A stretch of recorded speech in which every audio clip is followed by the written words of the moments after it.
¿Tu niño ronca y crees que no tiene importancia? Sígueme a lo largo de este vídeo y te explicaré las implicaciones que puede tener en su vida adulta. Hola, soy la doctora Navarro y el niño que ronca lo hace por una obstrucción parcial o completa de las vías aéreas superiores. Al estar en decúbito supino y hay una hiperplasia de adenoides y amígdalas, el niño no puede respirar por la nariz, lo hace por la boca y eso le produce un sueño intranquilo e incompleto. Entre los 2 y los 6 años es habitual que los niños puedan roncar. Un 12% de los niños roncan y de estos un 10% solo roncan y un 2% se les produce la apnea y consideramos el síndrome de apnea obstructiva del sueño. No solo se ronca por una hipertrofia de las amígdalas, una hiperplasia, un agrandamiento de los adenoides y las vegetaciones. También puede ser porque haya malformaciones craneofaciales, desviaciones del tabique nasal o rinitis crónicas que produzcan un ronquido nocturno. ¿Pero qué es la hiperplasia o hipertrofia de adenoides y de amígdalas? Bien, son estructuras que forman parte del anillo de Waldeyer. Son estructuras linfáticas que se encargan de la fabricación de inmunoglobulinas y están en toda la orofaringe. Constan de 2 amígdalas palatinas, que son las que vemos al abrir la boca, 2 estructuras debajo de la campanilla, una amígdala lingual en la base de la lengua, una amígdala faringea, que es la adenoide, también llamada vegetaciones, y después 2 amígdalas tubáricas que están a la entrada de las trompas de Eustaquio, que es la tubito que conecta la rinofaringe con los oídos. Estas estructuras yo les llamo torres de defensa, porque son como cuarteles llenos de soldados preparados, tanto por la nariz como por la boca, para evitar la entrada de patógenos por las vías nariz o boca. Pero ¿cuáles pueden ser las manifestaciones en el sueño si tu niño ronca? Básicamente, que ronque. Ronquido es el ruido que hace el aire al pasar a través de la nariz, por detrás de la campanilla y la faringe posterior. Si ese ruido es ronquido, simplemente notaremos que hace un ruido así al pasar el aire, pero si ese ruido aumenta por la necesidad que tiene el aire de pasar detrás de la campanilla y los adenoides que están hipertrofiados, el ruido es mucho más intenso y entonces se produce la obstrucción que se llama apnea. La apnea constituye el síndrome de apnea del sueño y es unas fracciones de segundos en el que el niño no respira. Hace un ruido semejante a esto. Para y luego vuelve a respirar con un sonido muy fuerte. No solamente son los ronquidos y las apneas manifestaciones de este síndrome, sino que el niño puede tener trastornos del sueño, como sonambulismo, sueños de pesadillas o incluso terrores nocturnos. Puede ser que se mueva mucho, que incluso provoque movimientos de estiramiento con el cuello para poder buscar más aire, que sude mucho por la noche, que tenga enuresis, que se haga pipí por la noche. Otra de las manifestaciones que puedes ver por la noche es que tu hijo tenga microdespertares y un sueño fraccionado. Y puedes escuchar también que tu hijo haga ruido de rechinar de dientes o bruxismo y que veas incluso que tenga una tos frecuente por las noches. Estas son las manifestaciones nocturnas, pero ¿qué podemos ver de día? Bueno, pues puedes ver que tu hijo respire por la boca. Eso produce una sequedad de la boca, una sequedad de los labios, porque el aire entra frío y seco. Puede ser que se levante con dolor de cabeza y ese dolor de cabeza, junto con un cansancio por la mañana, puede darle un rendimiento escolar bajo. Ese rendimiento escolar bajo puede ser que sea confundido con un déficit de atención e incluso con un déficit de atención con hiperactividad, porque el niño también puede ser que esté más irritable. Hemos dicho que roncar es el ruido que hace el aire al pasar por detrás de la campanilla, de la úvula y tocando la pared posterior donde están los adenoides. Cuanto más estrecho es este paso, más ruido se hace. ¿Pero qué sucede en el cuerpo a nivel fisiológico cuando hay un estrechamiento de las vías aéreas superiores? Pues que se produce una apnea. La apnea, en el periodo de sueño, lo que hace es que disminuya la entrada de aire en los pulmones. Con ello se baja el oxígeno y aumenta el CO2, el monóxido de carbono. Esto produce unos despertares transitorios del que el niño no es consciente y eso se puede valorar por un electroencefalograma en la que se ve mayor actividad.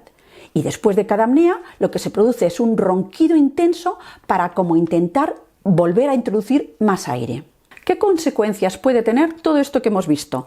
Roncar, las apneas y que el niño obligatoriamente tenga que respirar por la boca. Bueno, pues puede tener primero unas consecuencias al tragar.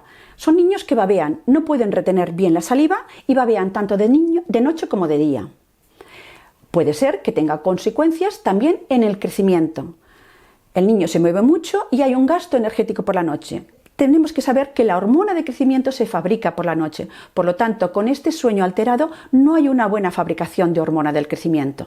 Si hay un déficit de hormona del crecimiento, puede dar la talla baja infantil.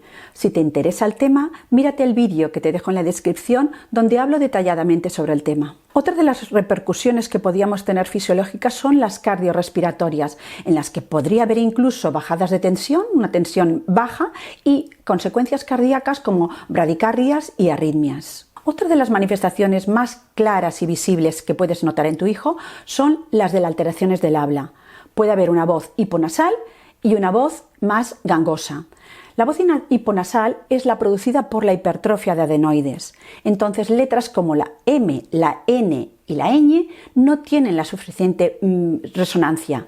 Así, palabras como manzana suenan manjana. Y la voz gangosa es la producida por la hipertrofia de las amígdalas. Y letras como la U, la I y la G suenan de forma vibratoria. Así, gato suena gato. Otras de las alteraciones visibles son las alteraciones de la cara, las maxilofaciales. ¿Cómo se ven estos niños? Pues con una cara alargada, estrecha, se marcan habitualmente las ojeras y sobre todo lo que vemos es la boca abierta. La boca abierta con una lengua que protruye y hace que el labio superior sea más cortito, más hipotónico y que el labio inferior sea más grueso.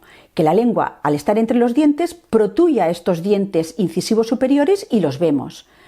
Luego, al abrir la boca, se le ve el paladar ojival y otra de las manifestaciones es que la mandíbula está como retraída hacia atrás. La nariz es respingona, pero en los niños que tienen hipertrofia de las amígdalas, lo que vemos es que la mandíbula, como les cuesta tragar y hay un esfuerzo de los músculos faringios, la mandíbula está hacia adelante y entonces es un prognatismo. Otra de las consecuencias importantes para estos niños es la presencia de enuresis.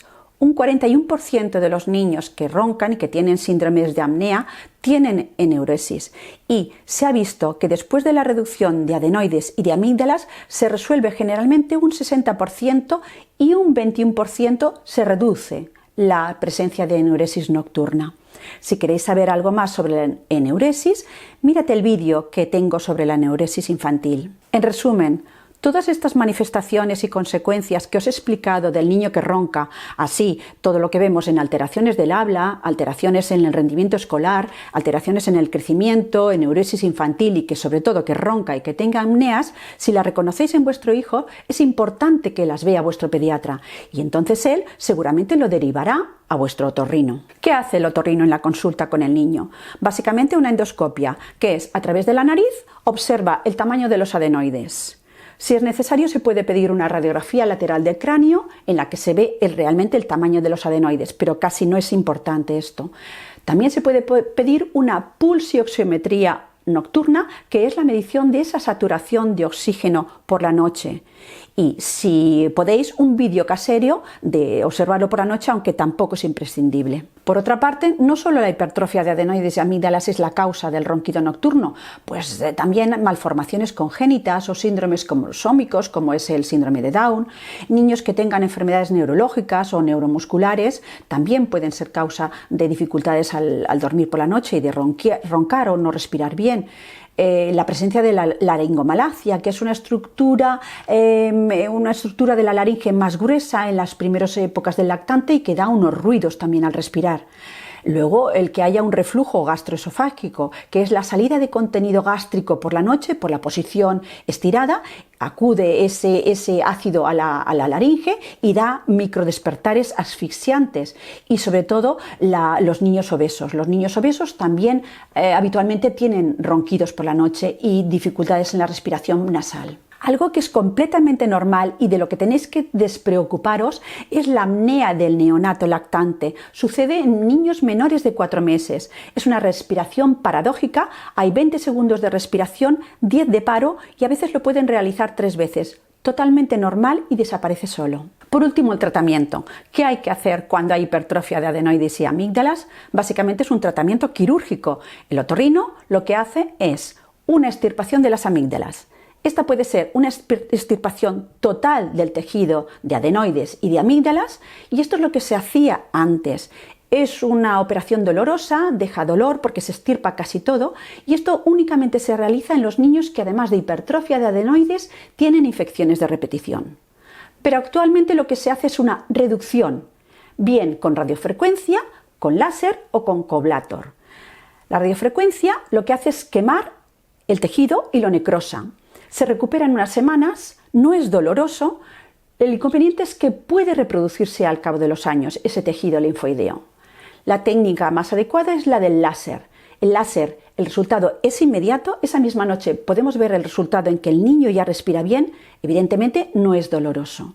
Y luego está el coblator, que lo que realiza es una técnica de vaciado que se realiza en menores otorrinos. Otro de los tratamientos es la recuperación logopédica de los trastornos del habla. El niño hay que volverle a enseñar a respirar por la nariz, a colocar bien la lengua, a poder masticar bien, y con todos esos ejercicios lo que haremos también es modificar las estructuras craneales. Si esas estructuras craneales han quedado muy modificadas, porque hay malposición de los dientes, incluso maloclusión, ha quedado el paladar todavía muy ojival, entonces es función del ortodoncista que entre los 5 y los 7 años hace una recuperación. Cuando se modifican todas esas estructuras, lo que hace es el aire recupera un buen paso por las vías nasales y la respiración se recupera totalmente. Con este vídeo os he querido mostrar todos los aspectos clínicos y de diagnósticos para el síndrome de apnea obstructiva por hipertrofia de adenoides y de amígdalas y las consecuencias que pueda tener en su vida adulta. Si te ha gustado este vídeo, dale al me gusta, suscríbete y dale a la campanita.